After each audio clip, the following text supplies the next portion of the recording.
First మేము కౌంటర్స్లో పెట్టినప్పుడు దూద్ పేడని లోపల పెట్టి దండం పెట్టాం. దాని తర్వాత ప్రిపేర్ చేసినటువంటి స్వీటే సోన్గీ రోల్ అండి.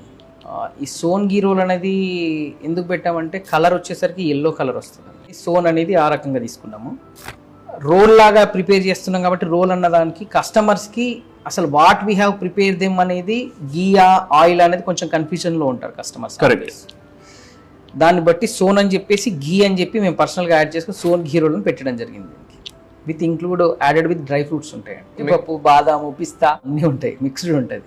నేను ఆ కంపెనీ పేరు చెప్పొద్దు, బట్ ఆ కంపెనీ సీనియర్ మోస్ట్ ఎంప్లాయీస్ ఒకసారి మా స్టోర్కి వచ్చి ఆ సోన్ ఘీ రోల్ అనేటువంటి స్వీట్ని తీసుకొని వెళ్ళిండ్రు. వాళ్ళు తినేసి వెళ్ళారు. దాని వాళ్ళ డైరెక్టర్ గ్రూప్లో వాళ్ళ కంపెనీ లోగో ఆవిష్కరించే రోజు దాన్ని పెట్టుకున్నారు. దాదాపు మాకు అది 10 tons పైన వాళ్ళు ఆర్డర్ ఇచ్చారు. సోన్ ఘీ రోల్ అని చెప్పేసి అప్పుడే మాకు పాపులర్ అవ్వడం జరిగింది.